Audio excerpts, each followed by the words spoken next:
তাই দুলদুল বলে ওগো হোসেন হুকুম যদি দাও 6 বছরের রাস্তায় আমি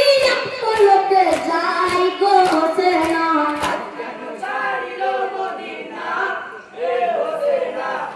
কেন ছাড়িল মদিনা ও তাই সিমারি বলে ওগো হোসেন কি করিব আজ লক্ষ টাকা ইমান আমি দেবে জি তাই গো হোসেন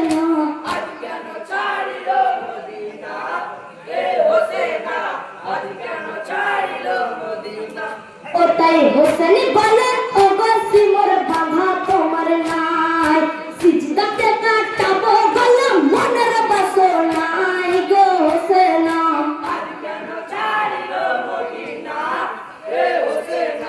আজ কেন ছাড়িল মদিনা ও তাই হোসেন বলে